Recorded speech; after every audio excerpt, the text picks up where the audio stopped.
bawa kereta. Dia soal dia kan, sebab aku dah keluarkan satu video semalam. Lepas tu ada lagi satu video macam podcast lah, tapi tak dapat nak dikeluarkan sebab ada masalah yang tersendiri. Yang video tak dapat Aku pelik kenapa boleh footage tak dapat.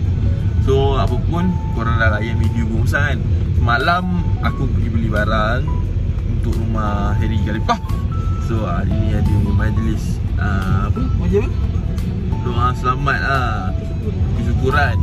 So semalam kita pergi NSK. Aku, wife aku, nenek, mami, bini apa lah, mak apa. So kita pergi NSK beli semalam. Beli barang semalam penuh atas paket Navara. So tak sempat gila nak buat video pasal kat dalam NSK apa semua. So tibanya hari ni aku keluar jap, bawa wife aku pergi makan dulu.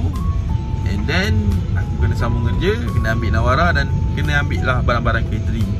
So apapun, korang tengoklah video ni. Aku akan pergi dengan co-pilot aku yang kuat tidur tu, pergi ambil barang.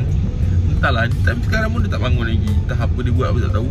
Apapun, korang layanlah video ni. Kita tengok video ni sampai mana. Mungkin tak panjang, mungkin tak pendek. Aku saja je buat pendek-pendek. So apapun, layan dulu.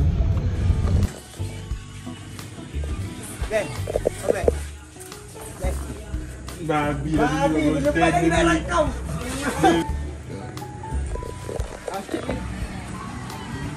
Dia boleh sikit gitu.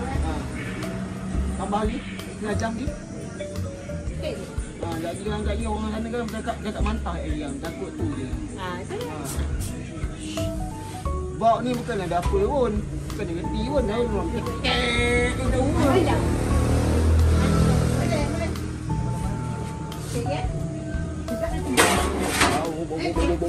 Jangan marah bang, sabar. Pelan-pelan sambil dinikmati. Senang saja, ini hobi bukan lomba lari.